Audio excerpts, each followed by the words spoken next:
So four play எப்படி இருக்கணும் அப்படின்னா வந்து 10:1 அப்படின்னா அதாவது 10 பங்கு ஃபோர் பிளே இருக்கலாம், ஒரு பங்கு வந்து பெனட்ரேட் இருக்கணும். நம்ம சொல்லக்கூடிய ஒரு விஷயம் 10:1 இந்த பேஸ்ல வந்து செக்ஸை வந்து அப்டேட் பண்ணுங்க.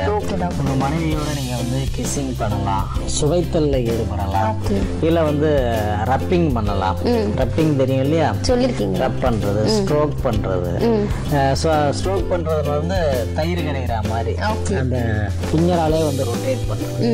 எங்கெல்லாம் உணர்ச்சி அதிகமா இருக்கா, எங்கெல்லாம் வந்து கை வச்சு அவங்க கூச்சமா இருந்துச்சு போதும் விடுங்கன்னு சொல்லக்கூடிய அந்த இடங்கள்லாம் அங்கெல்லாம் வந்து ஸ்ட்ரோக் பண்ணலாம். ஸோ இதெல்லாம் வந்து ஃபோர் பிளேல சேரும்.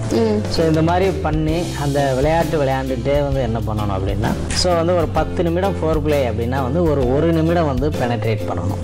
ஸோ இந்த மாதிரி 10:1 இருந்தால் தான் கண்டிப்பான ஒரு ரிசல்ட் வரும்.